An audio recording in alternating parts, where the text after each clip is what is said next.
कस्य स्विद् धनम। ये वो प्रश्न है जो युग युगांतरों से हमारे ऋषि महर्षि हमसे पूछते आ रहे हैं। कस्य स्विद् धनम, ये धन किसका है? हर मानव ने अपनी प्रकृति, अपनी बुद्धि के अनुसार इसका उत्तर दिया। हर समाज ने इसका उत्तर देने की चेष्टा की। चलिए वार्ता आरंभ करते हैं। कली काल की 18वीं शताब्दी से इस सदी में औद्योगिकरण का सूत्रपात हुआ। मशीनों के माध्यम से अत्यधिक बड़े पैमाने पर उत्पादन होने लगा, लेकिन अधिक उत्पादन के लिए मूलधन भी अधिक चाहिए था। इसलिए उत्पादन की इस प्रचंड शिखा में जो भी पर्याप्त ईंधन झोंक पाया उसने भरपूर लाभ उठाया और इन्हीं गतिविधियों को आधार देते हुए पूंजीवादी अर्थव्यवस्था का निर्माण हो गया, जिसके अंतर्गत कहा गया ये धन किसका है? ये धन व्यक्ति का है। कमाओ, लगाओ और पाओ। सज्जनों, कस्य स्विद् धनम, इस प्रश्न को एक उत्तर मिला कि यह धन व्यक्ति का है, एक व्यक्तिगत ये धन है। लेकिन क्या हुआ? कुछ ही वर्षों के उपरांत इसके दुर्दम्य परिणाम निकलकर सामने आ गए। जिन जिन राष्ट्रों ने इन्हें अंगीकार किया, वहां गला घोट प्रतिस्पर्धा का होड़ लग गया। कम पूंजी वाले निर्धन होते गए और जिन लाखों का व्यवसाय करते थे वो करोड़पति हो गए। देखते ही देखते समाज के भीतर गहनतम असामाजिक असमानता फैल गई। क्या हुआ? निर्धन 2 वक्त की रोटी के लिए तरसने लगा। चरम अभावग्रस्तता उसके जीवन का पर्याय बन गई और पूंजीपति, उनके पास तो इतना धन हो गया कि उनके कोषागारों में अब संचित होने लगा। फलस्वरूप इस वर्ग से भोग और विलासिता की असह्य दुर्गंध उठने लगी। स्पष्ट उजागर हो गया कि इस वैदिक प्रश्न कस्य स्विद् धनम, ये धन किसका है, कैपिटलिज्म इसका उत्तर नहीं दे पाया, वो संतुष्ट नहीं कर पाया। तब हमारे समाज के पुरोधाओं ने एक और उत्तर बुना। कार्ल मार्क्स ने कहा कि व्यक्तिगत संपत्ति चोरी है और वो जो संपत्तिवान है वो चोर है। संपत्ति समाज की होनी चाहिए। समाज में बिना किसी भेदभाव के इसे बराबर बराबर बांट देना चाहिए। इसी सैद्धांतिक विचारों की पृष्ठभूमि पर संरचना हुई समाजवादी अर्थव्यवस्था की। निस्संदेह इसमें पूंजीवादी अर्थव्यवस्था के दोष नहीं थे, लेकिन इसके स्वयं के दोष उभर कर आ गए। उपभोक्ताओं और उत्पादकों के नीचे जो उनके कार्य थे वो छीन लिए गए। चहु और नौकरशाही का बोलबाला हो गया। वेतन निश्चित था, इसलिए नागरिकों के रचनात्मक कौशल भी धरे के धरे रह गए। जब उन्हें कोई लाभ नहीं तो वो श्रम क्यों करें? चहु और आलस ही आलस दिखाई देने लगा। लोग आलस की नींद में सोने लगे। इन सभी कारणों ने इस समाजवाद पर भी एक कठोर कुठारा घात किया और ये प्रहार इतना घातक था कि रूस जैसा बलिष्ठ राष्ट्र भी इसके सामने टिक नहीं पाया, खंड विखंड हो गया। अतः स्पष्ट उजागर हो गया कि कस्य स्विद् धनम का उत्तर सोशलिज्म भी नहीं है, धन समाज का भी नहीं है। तब भी हमारे समाज के कर्णधारों ने हार नहीं मानी।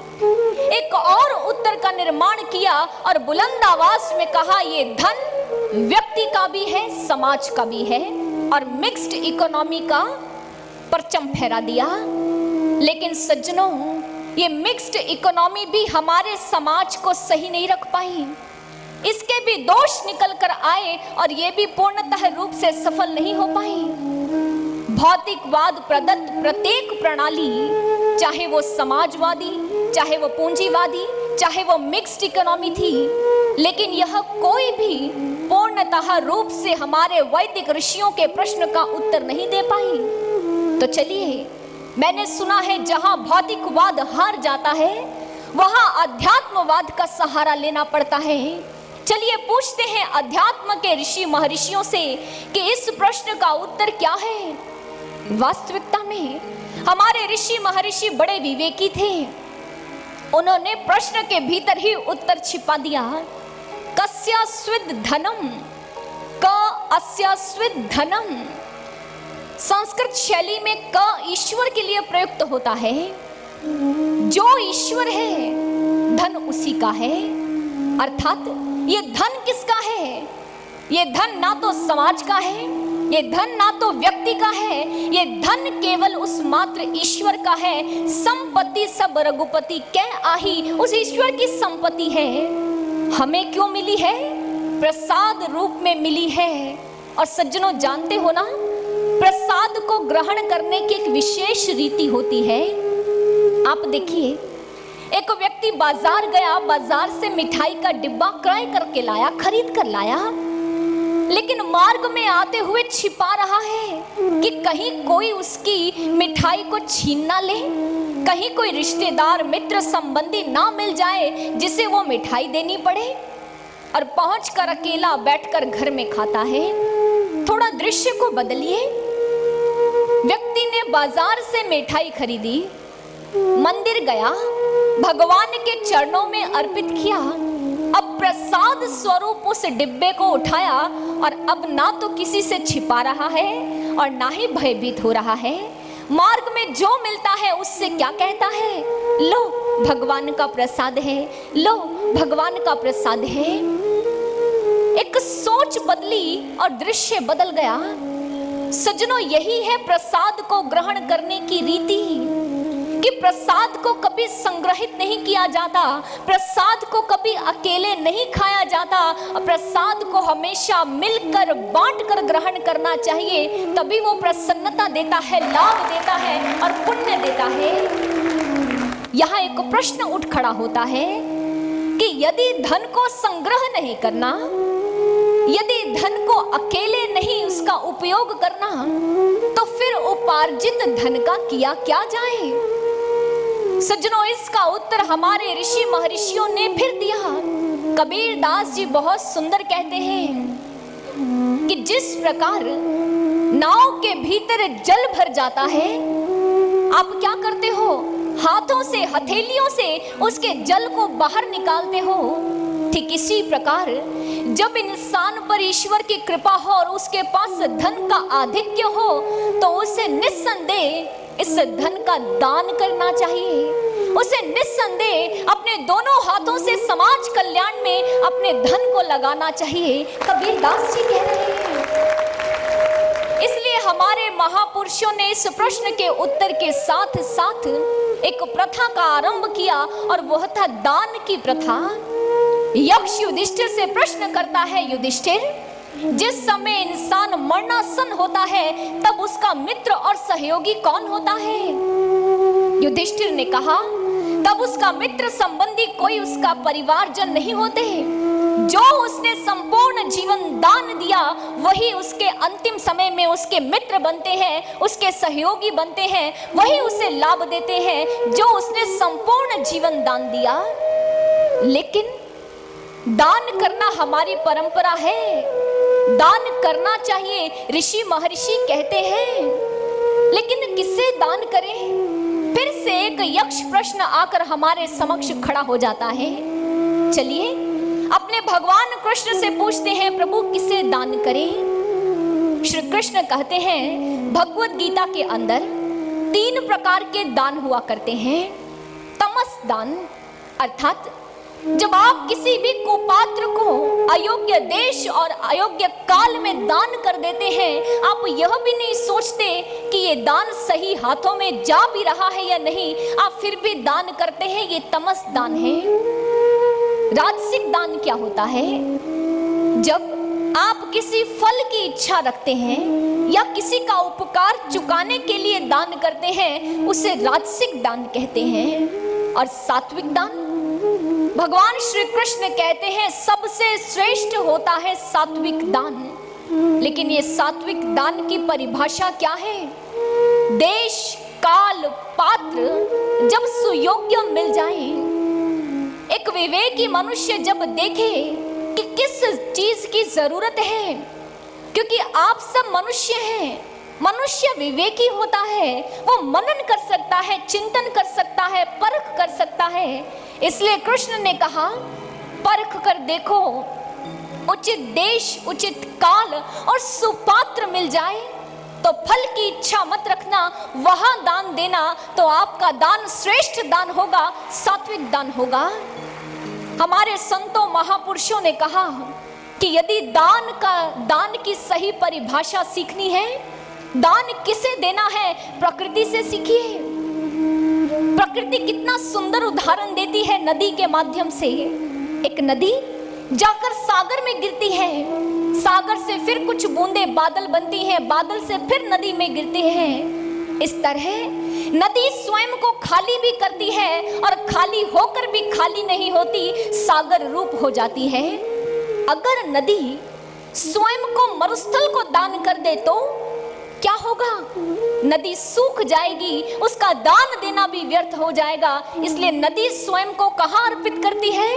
सागर को अर्पित करती है। स्वयं को खाली करके भी पूर्ण कर लेती है, सागर रूप हो जाया करती है। हमारे संतों महापुरुषों ने कहा, हे मानव, यदि दान करना है तो सुपात्र को दान करो, जिस ईश्वर की संपदा है उसी के लिए दान कर दो।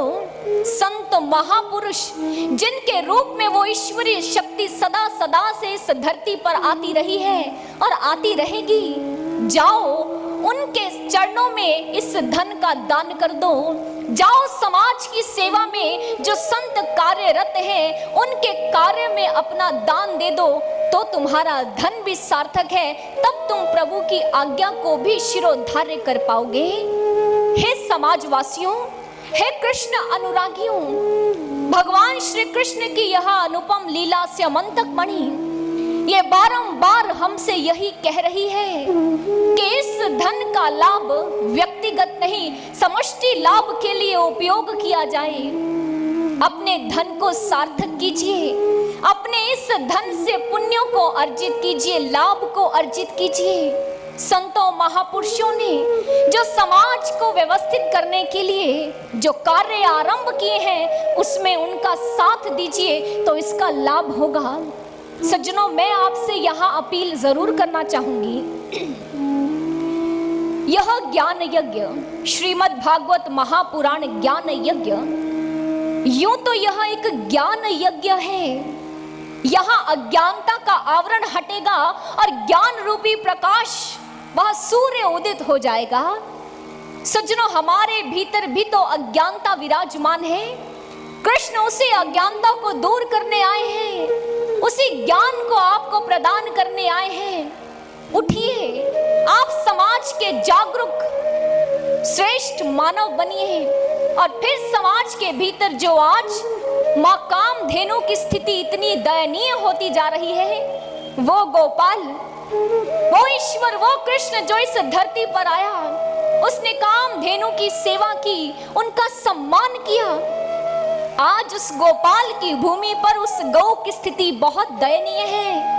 यदि अपने गोपाल के लिए कुछ करना चाहते हो तो उस कामधेनु की सेवा करो, उस माँ का संरक्षण करो, उस माँ का संवर्धन करो। हम आपसे अपील करते हैं, आपका आह्वान करते हैं कि कामधेनु प्रकल्प के निमित्त ही इस कथा का आयोजन किया गया है। आइए एकजुट होकर इस ज्ञान यज्ञ को गोमेध यज्ञ बना दें, गौ की संख्या में वृद्धि कर दें। आइए इसी प्रांगण में बैठे बैठे अपने मन के भीतर संकल्प लें कि हम भी गौ के संरक्षण और संवर्धन में कार्यरत होंगे।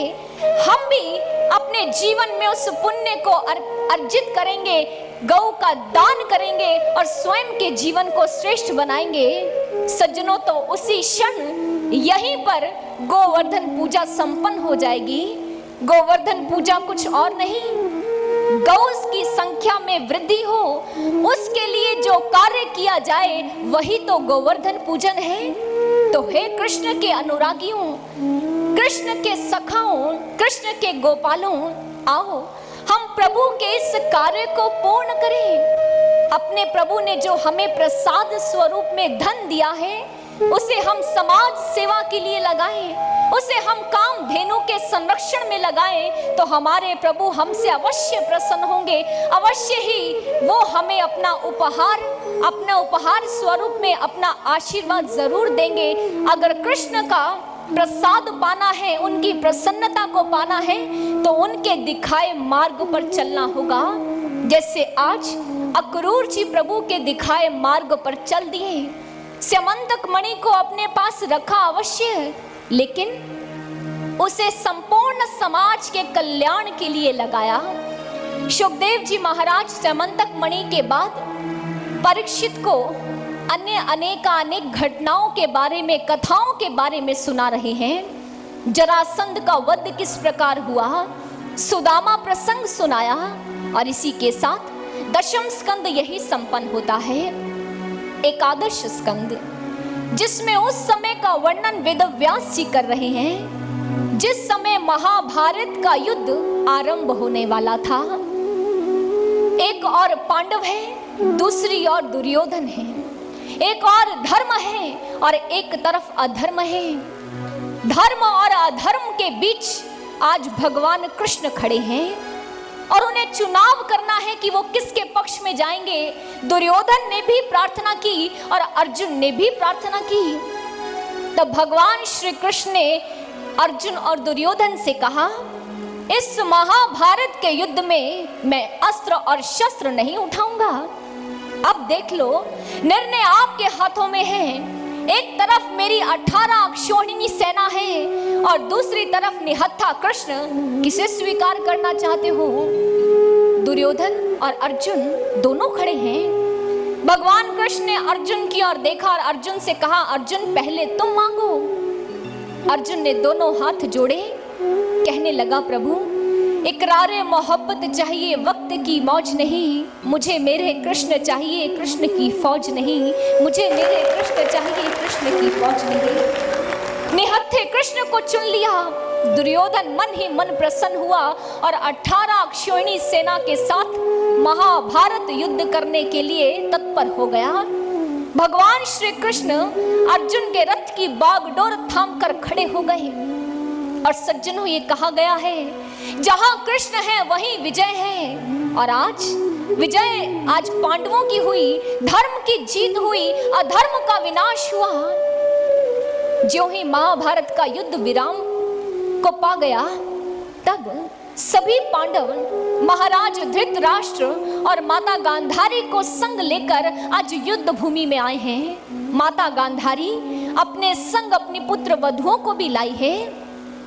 पुत्र वधु जैसे ही आज वो उस युद्ध भूमि में पहुंची, उस विनाशकारी दृश्य को देखा तो चित्कार कर उठी, हा देव, ये कैसा दृश्य है। कोई अपने पति का उत्तरीय ढूंढ रही है, कोई अपने स्वामी के वस्त्रों को ढूंढ रही है, कोई शीश ले रही है, कोई एक कटा हुआ अंग संभाल रही है और अपने परिवारजन, अपने मित्रों का, अपने संबंधियों के इन दृश्यों को देखकर, इस स्थिति को देखकर क्रंदन कर रही है, रुदन कर रही है। माता गांधारी जो पहले ही अपने पुत्रों के मृत्यु के समाचार से व्यथित थी, आज जैसे ही अपने पुत्र वधुओं के रुदन को सुना, चित्कार को सुना, आवेश में आ गई और कृष्ण को संबोधित करते हुए कहने लगी, द्वारिकाधीश, ये सारी विनाशकारी लीला तुम्हारे ही कारण हुई है। अरे इसके कर्ता धर्ता कोई और नहीं, तुम हो तुम। मैं माता गांधारी अपनी संपूर्ण भक्ति से आज तुम्हें ये श्राप देती हूँ कि जिस प्रकार भरतवंशियों ने आज इस विनाशकारी लीला को देखा है, आज से ठीक 36 वर्ष के पश्चात तुम्हारा यादव कुल भी समाप्त हो जाएगा, यहाँ तक कि तुम भी जीवित नहीं रहोगे। जाओ कृष्ण जाओ, माता गांधारी तुम्हें श्राप देती है। माता गांधारी ने श्राप दिया। कृष्ण अब भी मुस्कुरा रहे हैं, अंतर मन से यही कह रहे हैं, माँ तू अभी तक मुझे जान नहीं पाई है, अभी तक तू मुझे पहचान नहीं पाई। इस युद्ध में जो विजय श्री हुआ है वह भी मैं हूँ, इस युद्ध में जो पराजित हुआ है वह भी मैं हूँ। सब कुछ मैं ही हूँ। अहम आत्मा गुणाकेश सर्वभूताशय स्थित। मैं सबकी अंतर आत्मा में स्थित हूँ, मैं कहाँ नहीं हूँ। लेकिन अज्ञानता का आवरण आज माता गांधारी के मन पर ऐसा पड़ा कि कृष्ण को श्राप दे दिया। लेकिन कृष्ण सहर्ष माता गांधारी के उस श्राप को स्वीकार कर लिया और गांधारी के इसी श्राप पर एक और श्राप आज किसने लिया? स्वयं यादवों के उद्दंड बालकों ने। प्रभास क्षेत्र में कुछ ऋषि मुनि तपस्या कर रहे थे। सांब को, जामवती नंदन सांब को एक गर्भवती स्त्री का रूप बनवा दिया और आज अभिनय करते हुए ऋषि महर्षियों के पास गए। हे महात्मन, आप तो त्रिकालदर्शी हैं, जरा देखकर बताएंगे कि इस नारी के गर्भ से कौन जन्म लेगा, पुत्र या पुत्री? जैसे ही उन ऋषियों ने देखा कि ये उद्दंड बालक हमसे अभिनय कर रहे हैं, ठिठोली कर रहे हैं, वे भी आवेश में आए और उन सभी बालकों को श्राप देते हुए कहा, जाओ, इसके गर्भ से एक ऐसा मूसल जन्म लेगा जो संपूर्ण यादवों को समूल नष्ट कर देगा। सभी उद्दंड बालक द्रुत गति से गए। जब उस गर्भ को खोला गया तो उसमें से एक मूसल निकला। उसके छोटे छोटे टुकड़े करवाकर उसे सागर की लहरों में बहा दिया गया। एक टुकड़ा जिसे मछली ने ग्रहण कर लिया। मछली जब मछुआरों के पास गई, उसे काटा गया तो उसमें से लौह का एक टुकड़ा निकला जिसे जरा नामक व्याध ने अपने बाण की नोक पर लगा लिया। छोटे छोटे टुकड़े सागर की लहरों के साथ बहकर तट पर आ गए और एरक नामक घास में परिवर्तित हो गए और इस प्रकार यादवों के संघार की संपूर्ण पृष्ठभूमि तैयार हो गई। पलक झपकने से पूर्व ही 36 वर्ष बीत गए। काल चक्र इतनी तीव्रता से घुमा कि आज भगवान कृष्ण भी अपने कक्ष में बैठकर विचार कर रहे हैं कि अरे, अभी कल ही तो धर्मराज युधिष्ठिर राज सिंहासन पर आरूढ़ हुए थे। अभी कल ही तो धर्म की विजय श्री हुई थी और 36 वर्ष इतनी जल्दी व्यतीत हो गए। उसी क्षण सनकादि मुनि, ब्रह्मा जी, महादेव प्रभु के श्री चरणों में उपस्थित हुए। दोनों हाथ जोड़कर कहने लगे, प्रभु अब आप अपनी लीला समेटिए, प्रभु अपने धाम चलिए, प्रभु हमें सेवा का अवसर दीजिए। श्री कृष्ण मुस्कुराते हुए कहने लगे, अब हमारी ही प्रेरणा से यहाँ आए हैं, अब हम अपनी लीला समेटने वाले हैं, लेकिन कुछ यादव शेष बचे हैं। बस इनका विनाश होते ही हम अपनी लीला समेटकर अपने धाम को लौट जाएंगे। ब्रह्मा जी, सनकादि मुनि और महादेव प्रभु के इन विचारों से लाभान्वित हो, आनंदित हो अपने धाम को लौट गए। कुछ ही दिन बीते होंगे, द्वारिका में उत्पात होने लगे। देखते ही देखते सभी यादव आज कृष्ण के समक्ष आए, कहने लगे, द्वारिकाधीश देखिए ना हमारी द्वारिका में क्या हो रहा है। कृष्ण ने कहा, यादवों अब हमें यहाँ नहीं रुकना चाहिए, यहीं पास में प्रभास क्षेत्र है, चलो हम उसकी ओर प्रस्थान करें। सभी यादव जाकर अपने अपने रथ को तैयार करने लगे, अपने अपने सामान को उसमें लादने लगे। उद्धव ने इस दृश्य को देखा कि ये सब क्या कर रहे हैं, ये सब कहाँ जा रहे हैं। तभी उनसे प्रश्न ना करता हुआ अपने प्रभु के पास पहुंच गया। कृष्ण के पास जाकर उनके चरणों में प्रणाम किया और शीश झुकाकर बैठ गया। कृष्ण ने अपने उद्धव को देखा, कहने लगे, उद्धव क्या हुआ है, कुछ बोलता क्यों नहीं है। उद्धव ने अपना मस्तक ऊपर किया तो उन आंखों में आज बहुत से प्रश्न हैं। कृष्ण कहने लगे, उद्धव पूछो क्या पूछना चाहते हो। उद्धव ने हाथ जोड़कर कहा, प्रभु ये सब यादव कहाँ जा रहे हैं, ये कहाँ जाने की तैयारी कर रहे हैं। कृष्ण ने कहा, ये सब मेरे साथ प्रभास क्षेत्र जा रहे हैं। क्या तुम भूल गए, माता गांधारी का श्राप भूल गए, संतों ऋषियों का श्राप भूल गए। 36 वर्ष पूर्ण होने को जा रहे हैं, सभी यादवों का अंत उन्हें बुला रहा है। अब मैं इन सबको प्रभास क्षेत्र की ओर ले जा रहा हूँ। उद्धव ने कहा, प्रभु क्या माता गांधारी का श्राप टाला नहीं जा सकता। कृष्ण ने कहा, नहीं उद्धव, आप इस श्राप को क्यों टालना, जिनके जीवन कर्म समाप्त हो चुके हैं, काल उन्हें ही तो थामने आ रहा है। उद्धव ने जो ही सुना, प्रभु के समक्ष प्रणाम करता हुआ चलता बना।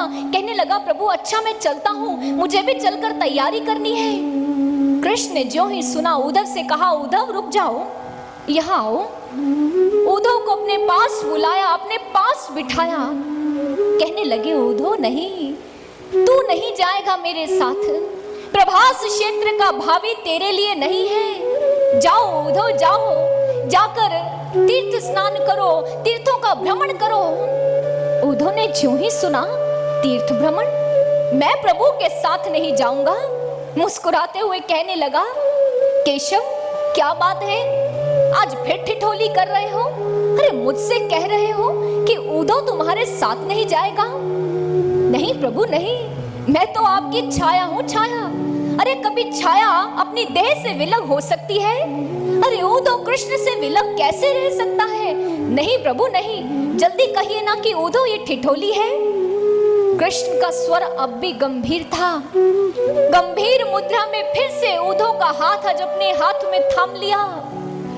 कहने लगे, उद्धव मैं सत्य कह रहा हूँ, प्रभास क्षेत्र का भावी तुम्हारे लिए नहीं है। जाओ उद्धव जाओ, इसी क्षण तीर्थ के लिए निकल जाओ। मैं तुम्हें अपने साथ प्रभास क्षेत्र लेकर नहीं जाऊंगा। अभी तुम्हारे लिए एक युग कर्म शेष है। जैसे ही उद्धव ने ये सुना, युग कर्म मेरे लिए? प्रभु कैसी बातें कर रहे हो? अरे उद्धव का तो दिन रात केवल कृष्ण है। उद्धव की तो प्रत्येक श्वास में यदि कोई नाम चल रहा है तो वो कृष्ण है।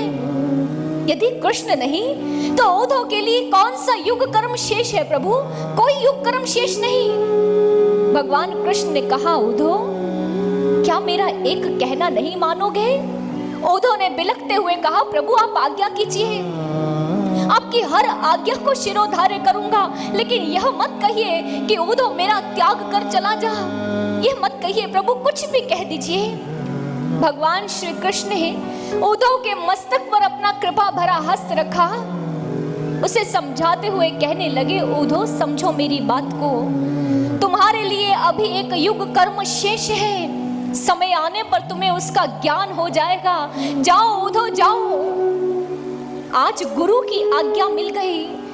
उद्धव ना चाहते हुए भी चलने को तैयार हुआ, लेकिन सबसे पहले उसने अपने गुरु के चरणों में प्रणाम किया। और जैसे ही अपने गुरुदेव के चरणों में प्रणाम किया तो उसके हाथों ने कहा, अरे उद्धव ना जाने तुझे ये सौभाग्य फिर मिले या ना मिले। अरे क्यों छोड़ रहा है इन कदमों को? अरे उठा ले इन पादुकाओं को और रख ले इन्हें अपने शीश पर। उद्धव ने प्रभु से कहा, प्रभु क्या मैं आपकी इन पादुकाओं को ले सकता हूँ? कृष्ण ने मुस्कुराते हुए हाँ में सिर हिला दिया। उद्धव ने अपने प्रभु की पादुकाओं को अपने शीश पर उठा लिया और आज उल्टे कदम उस कक्ष से बाहर निकल रहा है। उसकी आंखें आज उसकी पलकें झपकना भूल गई हैं। आज उसकी पलकें रुक गई हैं, स्थिर हो गई हैं। उसकी आंखें बस अपने प्रभु को देखना चाहती हैं। उद्धव एक एक कदम पीछे जा रहा है और उसके प्राण उसकी देह को छोड़ते चले जा रहे हैं। उद्धव की अंतर आत्मा चित्कार कर रही है, हे समय के चक्र, हे काल के चक्र यही थम जा। अरे इस समय को यही विराम दे दे। मैं अपने प्रभु के इस रूप माधुरी को देखता रहूं। मैं अपने प्रभु का त्याग कर ना जाऊं। इस समय को यही रोक दे। ओ समय की धारा, ठहर जरा। अरे 2 पल के लिए ठहर जा। मुझे मेरे प्रभु का दर्शन करने दे। मुझे अपने गुरुदेव के चरणों में बैठकर कुछ बातें कहने दे। उनका स्नेह भरा हाथ अपने इस शीश पर लेने दे।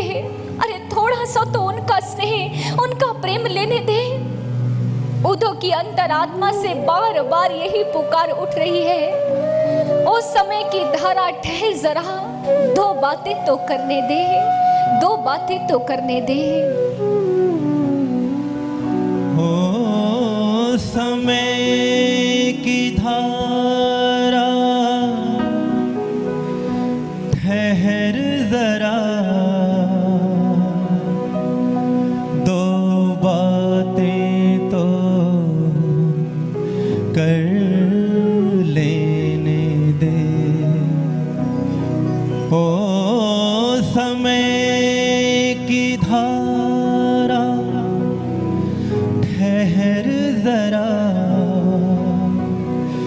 दो बातें तो कर लेने दे मुझे अपने श्याम मुरारी को इन नैनों में भर लेने दे। फिर कभी न ये पल लौटेंगे, फिर कभी न ये संगम होगा। अब हर रुत आग लगाएगी और हर एक मौसम नम होगा।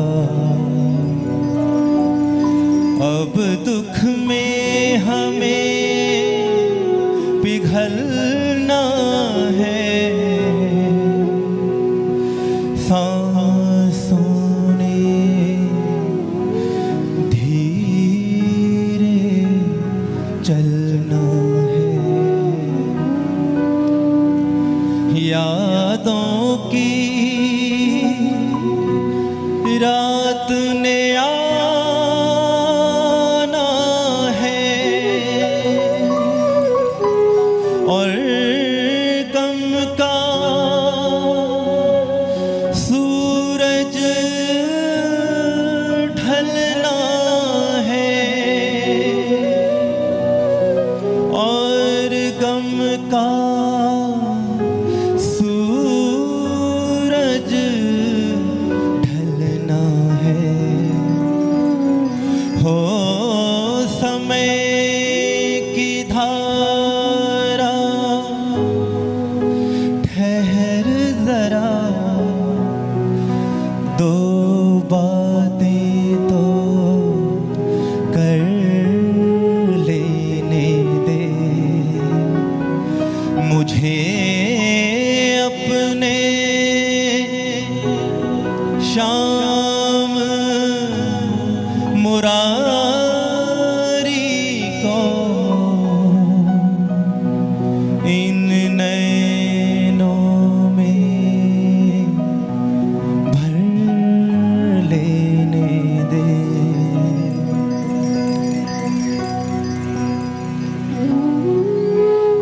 पीछे मुड़ मुड़ के देख रे मन, शायद वो कह दे मत जाओ।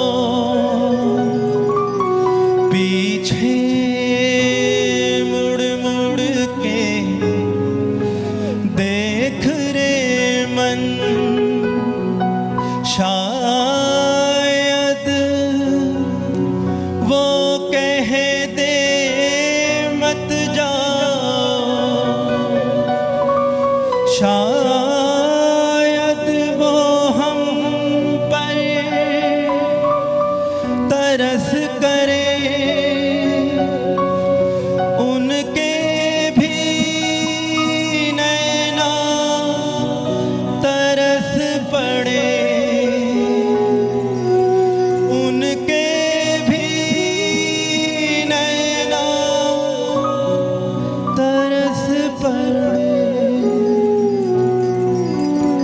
शायद ये झूठा सपना हो और नींद टूटने वाली हो। शायद कि मौत के पंजों से जिंदगी छूटने वाली वाली हो समय की धारा ठहर जरा दो बातें तो कर लेने दे मुझे अपने श्याम मुरारी को इन नैनों में भर लेने दे हो समय की धारा ठहर जरा हो समय की धारा ठहर जरा दो बातें तो कर लेने दे मुझे अपने श्याम मुरारी को इन नैनों में भर लेने दे इन नैनों में भर लेने दे इन नैनों में भर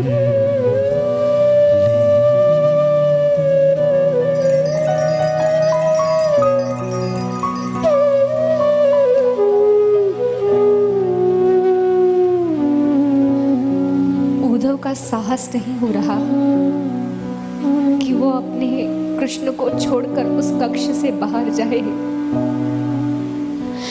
जैसे ही उस कक्ष की चौखट तक पहुंचा, उद्धव के हृदय ने चित्कार किया,